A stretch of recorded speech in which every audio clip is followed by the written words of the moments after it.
Entering this 2024 season, there's a lot that will have to go the Washington Nationals' way, including some bounce back guys. So, who will be those bounce back candidates heading into 2024? You are Locked On Nationals, your daily Washington Nationals podcast, part of the Locked On Podcast Network, your team every day.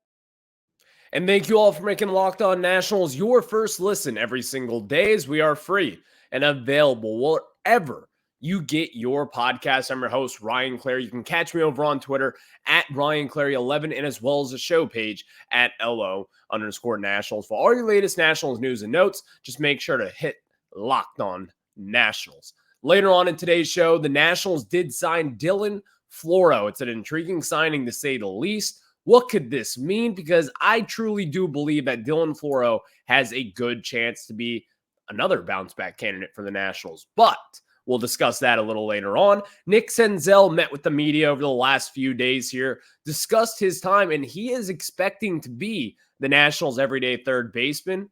And with that said, there's some good things to go along with that if he were to stick over at third base. But ultimately, I don't think Nick Senzel will be there every single day because of one big prospect. We'll discuss that a little later on as well. But let's start off with talking about some Nationals bounce back candidates. Listen, the Nationals, they were good this last year. 71 wins, 91 losses. When I mean good, I mean better. They weren't great. They weren't a postseason team. They weren't contending for a postseason team. But listen, last year was a success story, in my opinion, improving from the awful 2022 season. You want to see a little bit more. And so when you're talking about what you want to see, we want to talk about some bounce back candidates today, because in my opinion, I think the Nationals have quite a few bounce back candidates. And number one, in my opinion, is relief pitcher Mason Thompson.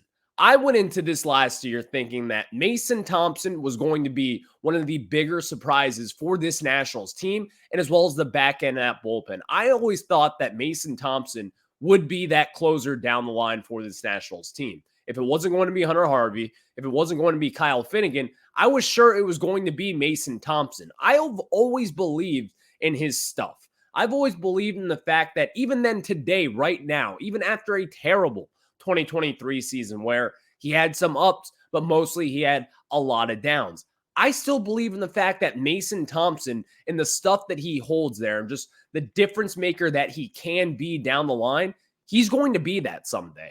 I still think Mason Thompson will be going into 2024. Number one, hopefully it was just a clear head. This last year, there's no dancing around it. It was not a good season for Mason Thompson.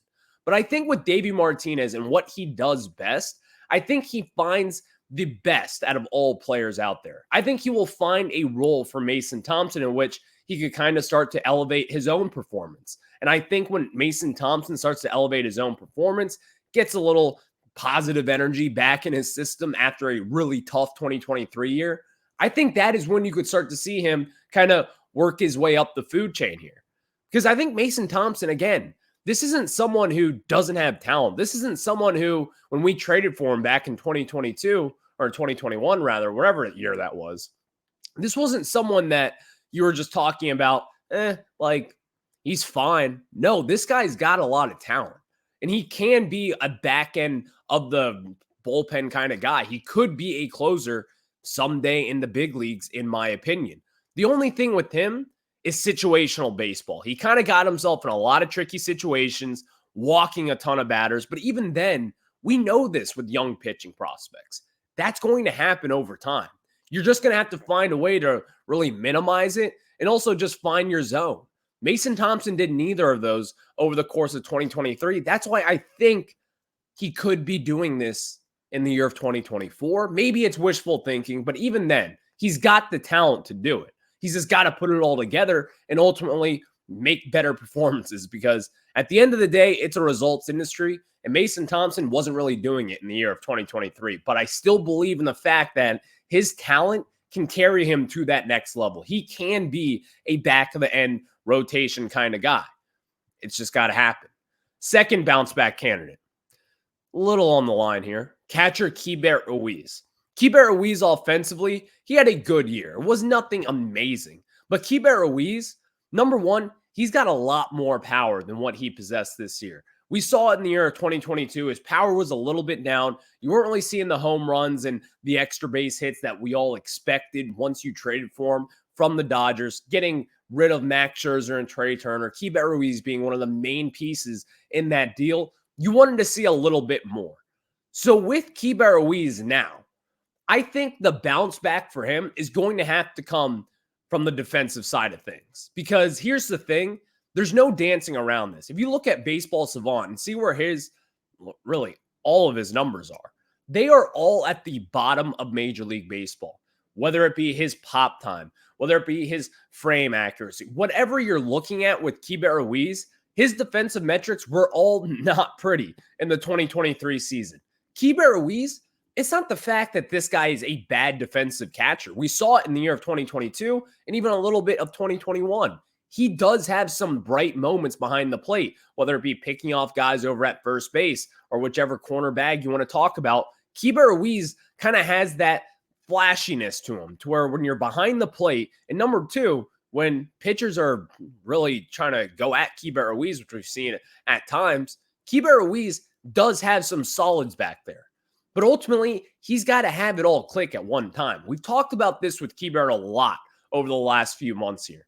Keibert Ruiz, there'll be like 2 weeks where, number one, his offense is clicking, his defense is clicking, he's throwing out guys over at second base, and all of a sudden, the production just falls off a cliff, whether it be he just goes in the slump and it just affects him overall, because that's kind of what has hindered him over the years, the lack of consistency with Keibert Ruiz.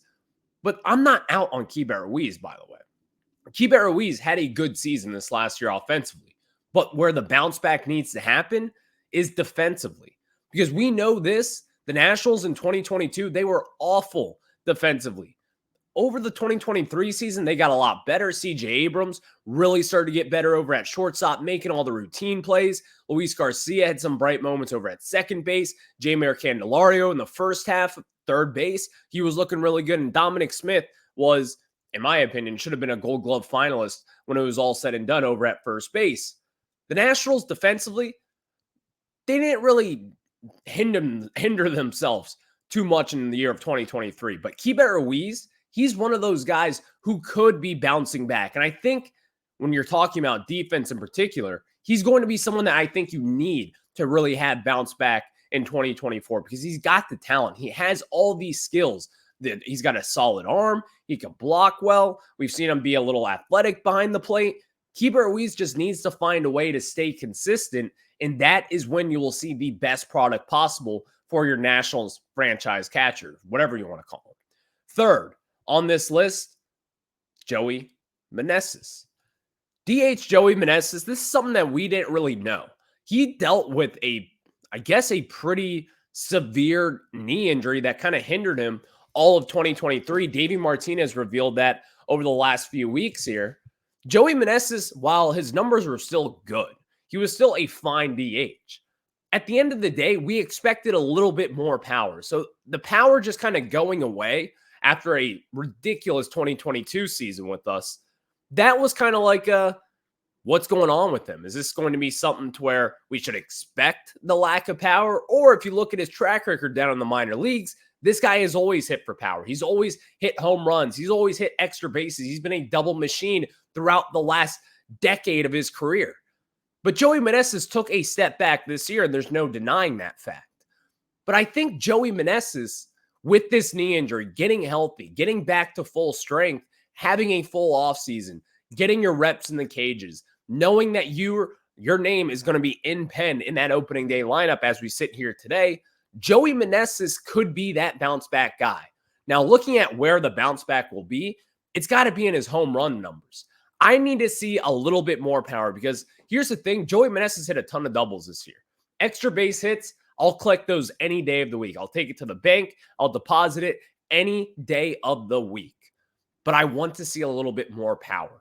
We've talked about this, and one of the main needs for this Nationals team is power bats. You need guys to really be that cleanup hitter. You need guys to be able to hit the home run ball at any given moment. The Nationals, they've lacked that over the last few years since trading away Josh Bell and Juan Soto. You don't really have the power bats anymore. You don't really have the guys who can really say that is your cleanup hitter. Joey Maness, though, in this case, I still think he can be. And in fact, I think this is going to be the year where he kind of gets back on pace. I'm not expecting a 960 OPS out of this guy. But I think if he's in the realm of an 800 OPS, I don't think that's crazy. I think that's the kind of power he's got. And I think National League East pitchers have surely recognized his name over the course and circling him in that starting lineup. But Joey Maness, he's got a big bounce back chance this year because he's going to have the opportunities, number one. And number two, we have a track record with him. Over the years in the minor leagues, yes, he didn't get the call up to the majors, but that's mostly just semantics and not being your big-time prospect and being 28, 29, 30 years old, not getting your debut opportunity yet. The Nationals gave him that chance in 2022, and he has run with it ever since. I think Joey Maness will probably be the biggest bounce-back candidate in the year of 2024 and beyond for this Nationals team. Thank you all for making Locked On Nats your first listen every single day, as we are free and available wherever you get your podcast. I'm your host, Ryan Clary. You can catch me over on Twitter at RyanClary11 and as well as the show page at LO_Nationals. Now, let's get into Nick Senzel, because at this moment in time, we are projecting Nick Senzel to be the Nationals' opening day third baseman. What does this mean for us? What does it mean for Nick Senzel? Is this the right thing? But also, is he going to be the everyday third baseman, or could the Nationals be calling up a prospect? We'll discuss that after I tell you guys about our friends over at FanDuel. And guys, let me tell you about FanDuel, because you could score early on this NFL season with FanDuel, America's number one sportsbook. Right now, new customers can get $150 in bonus bets with any winning $5 moneyline bet. That's $150 if your team wins. And if you've been thinking about joining FanDuel, there's no better time to get in on the action, because the app is always so easy to use. And there's a wide range of betting options, including spreads, player props, over-unders, and more. Like tonight, if you want to check out Thursday Night Football, we got a barn burner of a game out there. Who are you going to take? I know who I will. I'm going to fade whoever has the least amount of points on them. That is what I do. And when you do it, you got to visit FanDuel.com and use FanDuel.com/lockedon. Again, FanDuel.com/lockedon, and kick off the NFL season with our friends at FanDuel, because FanDuel, they're the official partner of the NFL. Now let's get back into it, as Nick Senzel is going to be an intriguing candidate for a bounce back for the Washington Nationals. I just did bounce back, but I was looking at just current Nationals who have been here. Nick Senzel, though, he kind of fits that bounce back category as well. But Davey Martinez, Nick Senzel spoke with the media the other day. Nick Senzel, he believes that he's going to be the Nationals' everyday third baseman. And I think that's what the Nationals are intending with Nick Senzel. We know that he can kind of be placed all around the outfield. He can play left field. He can play second base. He can play first base, third base. He can play a lot of different positions. But Nick Senzel's home is over at the hot corner with third base. Is he going to be that everyday third baseman for the Nationals? But also, can this open up a fast track for a big-time prospect? First, let's answer the first question. I think Nick Senzel is certainly going to be the everyday third baseman for this Nationals team, and I think this is going to be, again, another bounce-back kind of candidate. Nick Senzel, when he is over at third base, his numbers and really his slugging numbers overall, which, again, if you're an everydayer out there, you know that I really prioritize slugging when it comes to third baseman, first baseman, center fielders, all these power type of positions. That's the number that I really try to look at on the offensive side of things. I think Nick Senzel, if he is over there at third base every single day, you could see a much better performance over the course of the season than what a lot of people anticipated with him. Now, here's the big question, is that are the Nationals going to really just hone in on Nick Senzel, or are they going to want to get looks to a former first-round pick as well with Carter Kieboom? Or are you going to go out there and maybe call up a Trey Lipscomb a little bit early? I don't know at this moment in time, but I can tell you this. Last offseason, we were talking about this exact same thing. And it was kind of the similar signing to last year with Dominic Smith. Everyone was talking about, well, he wasn't really just a full-time first baseman in 2022 with the Mets, but he's going to be coming here. He's going to be in his primary position. That's his home. That's where he's more comfortable at. Maybe Dominic Smith can find his power again and really kind of turn his career around with the Nationals. That ultimately did not really happen. He was great defensively, but what we needed to see was what he was going to do offensively. And ultimately, he did not get the job done over there.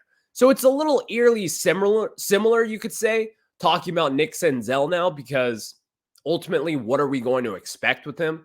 It's a former first-round pick who's kind of flamed out in the majors. The Cincinnati Reds, who have a ton of talent, they've decided to move off from him, DFA him, kind of just get him out of town. And now he's with the Nationals, in which could be an interesting signing. But I don't think Nick Senzel is going to be here, at least in the year of 2024, for the long run. Because I truly do believe at this moment in time, I think the Nationals have a little trick up their sleeve. And that trick up their sleeve, I don't think Brady House is going to be down in the minors for all that long. I think Brady House could be one of the fast-track guys up into the major leagues. So with Nick Senzel, the first half of the season, it's going to be his job, in my opinion. And if he kills it, if he's killing the baseball, if he's playing solid defense over at third base, number one, you could be looking at a trade candidate, which would be amazing, in my opinion. Or number two, you may just be looking at your third baseman for the 2024 season. Those are both win-win scenarios. But don't forget about Brady House, because Mike Rizzo, when he was at the winter meetings just a few weeks ago, Mike Rizzo did point out the fact that Brady House, and really just all prospects in general, there's not going to be log jams for them. He doesn't want to cover those guys down in the minor leagues, and he's not just going to let them simmer down in the minors in AA and AAA and just let them cook down to the bone. That's not what they're going to do. I think the Nationals, I think they're going to want to bring up these guys relatively quick and get them up into the major leagues, at least by sometime maybe in August, maybe a September call-up kind of look. But I don't think they're going to be down there for that long. And I'm really kind of puzzling in Brady House and Trey Lipscomb in this conversation, because those are your two third basemen down in the national system who could be coming up here probably momentarily within the next year. So which one between the two could it be? Well, you could make the case for Trey Lipscomb, maybe making the climb a little bit earlier than Brady House, considering that Trey Lipscomb's a college bat. He just won the Gold Glove down in the minors. Trey Lipscomb's got a lot of different things to really like about him. He's more so of a utility guy, maybe up in the majors at some point, but he can also play second base, because I truly do believe Brady House is going to be your third baseman for the next decade plus. That's what I believe in. Hopefully we can extend him down the road, but that's for a different day that we can talk about that. But Trey Lipscomb and Brady House, those are going to be your guys to replace Nick Senzel down the road for this Nationals team.